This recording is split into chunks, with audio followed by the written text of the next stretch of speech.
ప్రపంచమంతా ఇప్పుడు ఒక అగ్నిపర్వతంలా మండుతోంది. ఎక్కడ చూసినా యుద్ధమైగాలే కమ్ముకుంటున్నాయి. ఒకవైపు మధ్యప్రాచ్యం ఎప్పుడు బద్దలవుతుందో తెలియని అగ్నిగుండంలా మారితే, మరోవైపు సౌత్ చైనా సముద్రంలో తన ఆధిపత్యాన్ని ప్రదర్శించడానికి చైనా నిరంతరం కుట్రలు పన్నుతూనే ఉంది. మొత్తం ప్రపంచం ఈ భౌగోళిక రాజకీయాల చదరంగాన్ని ఉత్కంఠంగా గమనిస్తోంది. కానీ సరిగ్గా ఇదే సమయంలో ఎలాంటి హడావిడి లేకుండా మన పక్కనే ఉన్న ఒక పొరుగు దేశంలో ఒక ఊహించని పరిణామం చోటు చేసుకుంది. ఏ దేశమైతే తన దైనందిన అవసరాల కోసం, తన మనుగడ కోసం పూర్తిగా భారతదేశం వైపు చూస్తుందో ఆ దేశం ఇప్పుడు తన హద్దులు మీరి ఏకంగా మనకే కల్లురుమే సాహసం చేసింది. కాని ఆ దేశానికి తెలియని విషయం ఏమిటంటే, ఈసారి రాబోయే సమాధానం వారు ఊహించిన దానికంటే 100 రెట్లు తీవ్రంగా ఉండబోతోంది. భారతదేశం ఇప్పుడు వారి కదలికలను గమనిస్తూ ఊరుకోలేదు. ఏకంగా వారి ఆర్థిక వ్యవస్థకు జీవనాడి లాంటి ఒక బలహీనమైన నరం మీద తన ఉక్కుపాదం మోపింది. అసలు విషయానికొస్తే, నేపాల్ ప్రభుత్వం ఇటీవల ఒక అత్యంత వివాదాస్పదమైన మరియు కవ్వింపు చర్యకు పాల్పడింది. భారతదేశం నుండి నేపాల్కు వెళ్లే 100 రూపాయలకు పైబడిన ప్రతి వస్తువు పైన వారు భారీగా సరిహద్దు పన్నును విధించారు. ఒక్కసారి ఊహించుకోండి, మీరు మీ సైకిల్ మీద లేదా నడుచుకుంటూ 100 రూపాయల పైబడి విలువైన సరుకు తీసుకుని వెళితే దానికి పన్ను కట్టాల్సిందే. అంతటితో ఆగకుండా నేపాల్ రోడ్ల మీద భారతీయ వాహనాలు కనిపిస్తే చాలు ఏకంగా 100 రూపాయల జరిమానా వసూలు చేసే ఒక దుర్మార్గమైన నిబంధనను తీసుకువచ్చారు.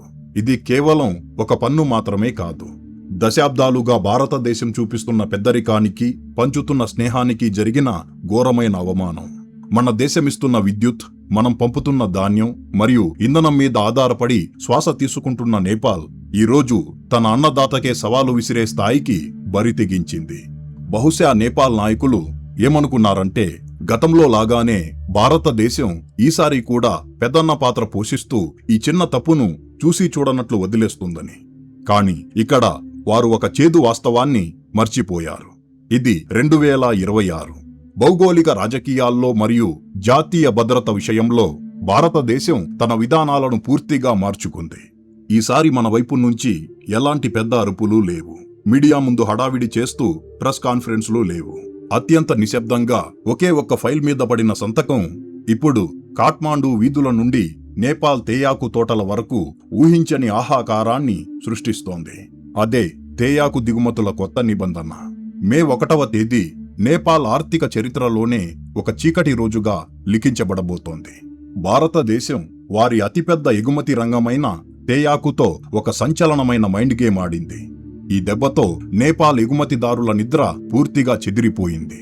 వెనక చైనా ఉందన్న అహంకారంతో భారతదేశాన్ని ఎదిరించవచ్చని కలలు కన్న నేపాల్కు ఇప్పుడు వ్యాపార ప్రపంచం తాలూకు అసలు తాళం చెవి ఎవరి చేతిలో ఉందో ఖచ్చితంగా అర్థమవుతోంది. నిజానికి ఇక్కడ జరిగింది ఒక టీవార్. నేపాల్ ప్రభుత్వం తమ ఖజానాను నింపుకోవడానికి భారతీయ వస్తువుల మీద పన్నులు వేసినప్పుడు దానికి ప్రతీకారం తీర్చుకోవడానికి మన దేశం నేరుగా టీ బోర్డ్ ఆఫ్ ఇండియా ద్వారా ఒక అత్యంత కఠినమైన స్టాండర్డ్ ఆపరేటింగ్ ప్రొసీజర్ను అమలులోకి తెచ్చింది. దీని ప్రకారం ఇకపై నేపాల్ నుండి వచ్చే ప్రతి ఒక్క తేయాకు బస్తా భారతదేశ సరిహద్దులు దాటాలంటే అగ్ని పరీక్ష ఎదుర్కోవాల్సిందే. ఇంతకు ముందు సునాయాసంగా కాగితాల మీద పాస్ అయిపోయే వారి టీ ఇకపై మన అధికారుల కఠినమైన ల్యాబ్ టెస్టింగ్ను దాటి తీరాలి. సరిహద్దు వద్దకు నేపాల్ ట్రక్కు రాగానే దాన్ని ఆపివేస్తారు. మన అధికారులు స్వయంగా బస్తాల్లో చేతులు పెట్టి 500 గ్రాముల చొప్పున 2 శాంపిల్స్ తీస్తారు. ఆ శాంపిల్స్ ను ఎక్కడ పడితే అక్కడ టెస్ట్ చేయరు. కేవలం NABL గుర్తింపు పొందిన అత్యున్నత ల్యాబ్లలో మాత్రమే పరీక్షిస్తారు. ఇక్కడే భారతదేశం ఒక మాస్టర్ స్ట్రోక్ వేసింది. ఈ ల్యాబ్ టెస్టింగ్ కోసం ప్రతి శాంపిల్కు 11,120 రూపాయల ఫీజుతో పాటు GST కూడా అదనంగా చెల్లించాలి. అంటే సరుకు అమ్ముడుపోక ముందే నేపాల్ వ్యాపారి ఈ భారీ మొత్తాన్ని మన దేశానికి చెల్లించాలి. అంతేకాదు, అసలైన ఉరితాడు ఇక్కడే ఉంది. ఈ ల్యాబ్ రిపోర్టు రావడానికి కనీసం 15 నుండి 20 రోజుల సమయం పడుతుంది. అప్పటి వరకు ఆ తేయాకు మొత్తం ఏదో ఒక వేర్హౌస్లో మూలుగుతూ ఉండాల్సిందే. ఒక సాధారణ నేపాల్ రైతుకు గాని, చిన్న వ్యాపారికి గాని 20 రోజుల పాటు ట్రక్కుల అద్దెలు, గోదాములు అద్దెలు భరిస్తూ తమ పెట్టుబడిని బ్లాక్ చేసుకునేంత ఆర్థిక స్తోమత అస్సలు లేదు. పైగా తేయాకు అనేది ఒక నిర్ణీత సమయంలో అమ్ముడుపోకపోతే దాని సువాసన మరియు నాణ్యత పూర్తిగా పాడైపోతాయి. అలా పాడైపోయిన సరుకును ఎవరూ కొనుగోలు కూడా చేయరు. ఇది నేపాల్ ఆర్థిక వ్యవస్థ మీద భారతదేశం కొట్టిన కోలుకోలేని దెబ్బ. అయితే భారతదేశం ఇంతటి కఠినమైన నిర్ణయం తీసుకోవడం వెనుక కేవలం ప్రతీకారం మాత్రమే ఉందా? కాదు. దీని వెనుక మన దేశం యొక్క బ్రాండ్ ఇమేజ్ను కాపాడుకునే ఒక అత్యంత బలమైన కారణం ఉంది. ప్రపంచవ్యాప్తంగా డార్జిలింగ్ టీకి ఉన్న ప్రతిష్ట అంతా ఇంతా కాదు. కానీ కొంతకాలంగా కొంతమంది అత్యాశపరులైన వ్యాపారులు నేపాల్ నుండి వచ్చే అత్యంత చౌకైన మరియు నాణ్యత లేని తేయాకును తీసుకొచ్చి మన డార్జిలింగ్ టీలో కలిపి దొంగచాటుగా అమ్ముతున్నారు. దీనివల్ల మన డార్జిలింగ్ టీ బ్రాండ్ విలువ దెబ్బతినడమే కాకుండా మన సొంత రైతులు తమ కష్టానికి తగిన ప్రతిఫలం దక్కక అన్యాయానికి గురవుతున్నారు. ఈ కల్తీ మాఫియాను పూర్తిగా అంతం చేయడానికి మరియు మన రైతుల హక్కులను కాపాడటానికే భారతదేశం ఈ నాణ్యతా ప్రమాణాల అస్త్రాన్ని ప్రయోగించింది. ఇప్పుడు భౌగోళిక రాజకీయాల కోణంలో చూస్తే నేపాల్ పరిస్థితి ముందు నుయ్యి వెనక గొయ్యి అన్నట్లుగా మారింది. భారతదేశం గేట్లు మూసేస్తే వెంటనే ఆ సరుకును చైనాకు పంపించేయొచ్చు కదా అని వారనుకోవచ్చు. కానీ చైనా అనేది ప్రపంచంలోనే ఒక అతిపెద్ద తేయాకు సామ్రాజ్యం. వాళ్లకు నేపాల్ నుండి వచ్చే చౌకబారు టీ అవసరం అస్సలు లేదు. పైగా హిమాలయాలను దాటుకొని లాజిస్టిక్స్ మరియు రవాణా ఖర్చులు భరించి చైనాలో సరుకు అమ్మడం నేపాల్ వల్ల అయ్యే పని కాదు. వారికి ఉన్న ఏకైక మార్గం, ఏకైక ఆశా కిరణం భారతదేశం మాత్రమే. నేపాల్ వద్ద విదేశీ మారక నిల్వలు ఇప్పటికే దారుణంగా పడిపోయాయి. తేయాకు ఎగుమతుల ద్వారా వచ్చే డాలర్లే వారికి ప్రాణాధారం.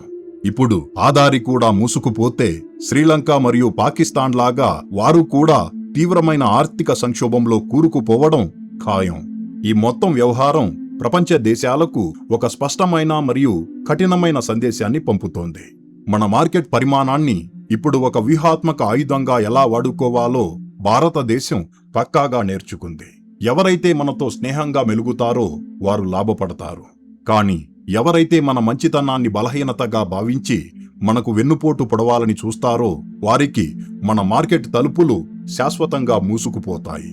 ఇప్పుడు బంతి నేపాల్ కోర్టులోనే ఉంది. వారు తమ అహంకారాన్ని పక్కన పెట్టి పన్నుల విషయంలో చేసిన తప్పును సరిదిద్దుకుని తిరిగి దారిన పడతారా, లేక చైనా మాయల్లో పడి తమ సొంత ప్రజల ఆర్థిక మూలాలను నాశనం చేసుకుంటారా అనేది వేచి చూడాలి. ఫ్రెండ్స్, ఈ పరిణామం గురించి మీరేమనుకుంటున్నారు? మీ అభిప్రాయాన్ని దయచేసి కామెంటు బాక్సులో తెలియజేయండి. ఈ వీడియోకింతే ఫ్రెండ్స్. ఈ వీడియో మీకు నచ్చినట్లయితే లైక్ చేయండి. అలాగే ఇలాంటి మరిన్ని ఇన్ఫర్మేటివ్ వీడియోస్ కోసం ఇప్పుడే మన ఛానల్ను సబ్స్క్రైబ్ చేసుకోండి. జై హింద్.